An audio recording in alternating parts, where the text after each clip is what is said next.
Hey, what's going on YouTube? I'm bringing you another video by yours truly. Hope everyone's doing well during this coronavirus. This is Last of Us 2. This is a first impressions video. I still haven't finished this game. I kind of want to talk about it a little bit, what I've seen. I went into this game unspoiler. Like I haven't seen any spoilers. I haven't seen the storyline because I feel like it was very influenced that I saw a lot of people weren't happy about it, so I want to kind of go into this with open mind and talk about it. So if you guys click like, click subscribe. I'm going to make another video when I'm done with the game. I should be past halfway, so hopefully I get another video sooner than later. But anyway, as you can see, the start of the game, this is kind of the beginning. I'm going to show you some interesting stuff that... these aren't spoilers. You won't get any spoilers in this video, so you can know that now. But as far as what you're seeing right now, visually this game was great. It looks amazing. I have to say, coming from part 1 to part 2, obviously is leaps and bounds considering how long it's been, and it makes me look forward to the future of gaming as far as how it's going to look visually, if you can tell by these screens you're seeing here. The overall controls of the game, I have to say that I'm doing this commentary as I'm looking at this video. The course's controls actually they feel good. They feel really good. When you're controlling the horses, you get a horse predominantly throughout the whole game. And it feels good. It feels good. It moves smooth. They add these little things in here, which I found very cool, where you're able to strum a guitar using the touchpad and a thumbstick, which, again, they haven't really innovated that into games. This was probably the most clever I've seen it. I was very in tune with it and thought, hey, this is kind of clever. I liked it. So bravo to them to actually using that feature in the controller that we never thought would be used. Here they did it, and again, I was a fan of this part. So just know that they finally utilized that, which I thought was great. Again, you're Ellie in this story. As you can see, you're Ellie. And you're going around, you're going to be finding these cards that you see right here, these random cards. I'm not really sure what they're for yet. Hopefully something good by the time I figure it out at the end. But I'll be looking around for those cards. A lot of times the controls, I feel... I don't know. I thought when we took control of Ellie in part 1, I actually enjoyed the way she played. I thought she was a lot more... I don't know. She just felt a lot more fluid. For some reason... I mean, you guys can leave me a comment down below what you think of this if you played the game. I feel like they took a step backwards here because she moves very boxy. Now, I'm not sure they were trying to stay away from Uncharted being the Naughty Dog series, but she moves very much like squarey. I'm not sure if that makes sense. If you play the game, you can let me know if you agree with that, but I feel like she could have moved a little more like Drake from Uncharted, but it's like they wanted to make it different and more like in the Resident Evil 4 type of feel, which I don't know. I can't say I like that, but it is different. I'm not against different. I just felt like if you maybe gave her the same tight controllers they gave her in part 1, like I think part 1. If I was to play part 1, I thought when you went from Joel to Ellie moved very fluid, very smooth, and yeah, I don't know. You guys can let me know. Let me comment down below if you played it. What do you think? We're getting some new characters. These are some new characters that you get to control in the game. That, again, as of right now, I'm not really sure what these characters represent. So if you have beat the game, please don't comment down below because I read my comments. Who these people are. I'm going to play through it. But yeah, you get to control some characters in the game. You don't get the beginning is very storytelling. And I think Naughty Dog does a great job telling this story so far. One of the biggest things that, again, this isn't a spoiler, that I feel pissed off a lot of people potentially. I feel like they just took the same formula from part 1 storytelling wise and did it in this story. There's a shock value obviously at a point of the games where it's shock value, but they give it to you so early, it's like, where can it go? So I'm looking forward to getting to the end to see where this goes as far as the twist. I'm pretty sure there'll be another twist at some point. That's my guess. But so far, I mean, I'm into the story. I'm digging the story so far. The relationships between all the characters involved, and look forward to seeing how this plays out. Assuming he's in there. So, like I said, everything you're kind of seeing right now, as far as the gameplay, these are spoiler free.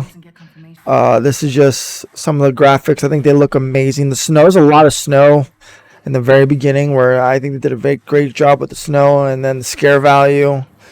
The battle system so far, I guess as it evolves, you have to dodge a lot now. There's a dodging system.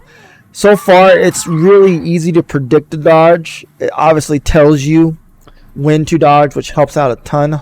So just keep an eye on that. You're gonna need to learn to master that a little bit so you don't blow through ammo. Because I'm finding myself, as of now, I'm blowing through a lot of ammo as I'm playing through the game because I keep making mistakes. And you'll later realize when I'm pretty sure in all the trailers you see they incorporated some dodge. See, that tells you when to dodge, and then you can just wail on them. So definitely master that. You're gonna want to master that. And I like that. Just enough, not too gruesome. See how there's a telegraph there? Like they do like this big haymaker move. They brought back the little system here where you can see where they're at. You can sneak up on them. You can grab them, which I like. One thing about the game that's kind of annoying though, because they definitely added a lot more dynamics as far as the open world elements, but scavenging is kind of annoying. I'm finding that part of it annoying because you don't get a lot of ammo, and when you're forced into gunfights, it's like it really does suck to scavenger. It takes up a lot of time. I can see that might be where all the hours of the game are placed to find everything. So just know that now. It's a lot of scavenging, and you do have an open world element during some point. So just know that. Again, the visuals of this thing are absolutely gorgeous. So I don't want to give away too much. So let me know what you think down below. Have you been playing it? Have you been enjoying it? Did you play it without reading any of the spoilers? That's kind of what I'm doing right now, and I'm digging it so far. Like I said, he spent a lot of time. The cutscenes aren't long. They're not long per se. It's not like a Metal Gear Solid type cutscenes. The relationship of these two you'll see evolve as the story progresses. Like I said, no spoilers here about the relationship. But again, it was in the trailers. If you saw some of the early stuff when they were first talking about the game, this character is not new. It's more of an assistance actually. She helps out a lot throughout the gameplay. Tells you where to go, and where if you run into trouble. They show you some really weird things, like this is a bong. I thought that was strange that they added some of those elements that give some life to the game. I thought that was interesting. So like I said, I want to know what you guys think. Let me know down below, what do you think of the game. If you did it without spoilers, obviously if you did the spoilers, I don't know, you kind of went into it knowing what was going to happen. I just kind of I really avoid it. I turned all of that notification off. Anything I scroll through, I avoid all of it. I have no idea how this ends. The shock element in the very beginning could have been why people were upset. I don't know. I look forward to reading all that once I am done with this game. But I always try to play around with the elements. As you can see, like I started playing around. Again, you sneak up on enemies. Get good at that because, like I said, if you get in a lot of gunfights, you blow a lot of ammo. Oh, and another newbie player, if you want to know this now ahead of time, this isn't a spoiler, just to kind of help you have a fluid gameplay, is a majority of if you're good at this move, you need to learn how to throw a bottle and stab. That's the ultimate move in this game. I got my niece to start playing part 1. I told her she needed to master that, where you throw and stab. Now this is the skills tree. This is what you want to me, the first one, you want to get all the way to the bottom. I didn't realize how it's played. I thought I can just go to the bottom, but you have to go through each level of that skill tree. Okay, so go through that first one and then worry about the rest. So anyway, this is funny too. I thought the PlayStation 3 was a great addition. As you can see, they have Drake right there on the table with Jak and Daxter. This made me smile. I enjoyed this. That's why I incorporated this in my video. I actually really enjoyed this. It made me smile. This visually looks stimulating, but I found this kind of time consuming. I wanted to kind of get my stuff equipped and change my capacity, all that stuff, and be done with it. But this whole animation stuff, I don't know. I could have done without the animation of all this, personally. That's just my opinion. But definitely, if you want my opinion, stability of your weapon, it's going to be huge, and the capacity on everything. The other ones, it's just at your preference, but I think stability and weapon capacity are huge, so make sure you do that. Keep an eye out for magazines to help your playthrough. throughout the game. I will give you that. That's not spoiling anything. Trust me. I'm just giving you some ideas. And again, spending a lot of time scavenging. Look at this is the open world element. You get a map this time that you have to kind of like and go through the map. So make sure, I'm going to suggest, guys, as much as this time consuming, go through the map. You'll find a lot of fun things. You'll find a lot of good things. The puzzle elements of it aren't hard so far. So don't be afraid of the puzzles.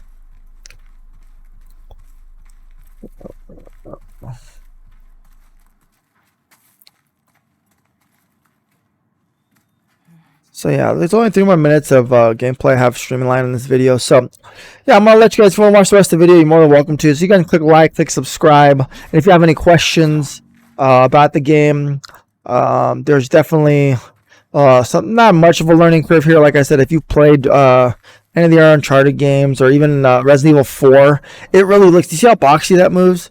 That's the one thing I have about the gruff I have with this game is the way she moves. It's very Resident Evil-esque, so I'm not sure that's the genre they're going for. And if that's the case, sure. But I thought Ellie moved much better in part 1. Let me know what you think down below. But I hope to hear from you guys. I hope to come up with the next video real quicker, sooner than later. But I hope to see you guys on my next video. Later.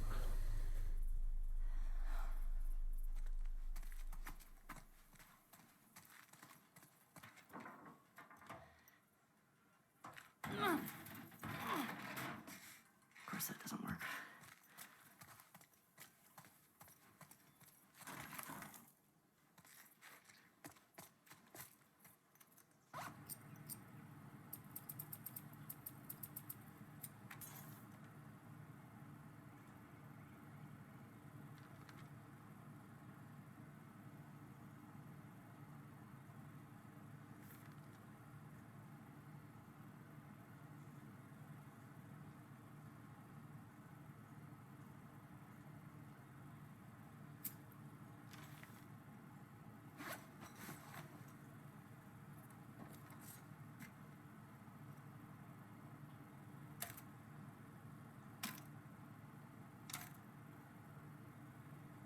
What am I missing?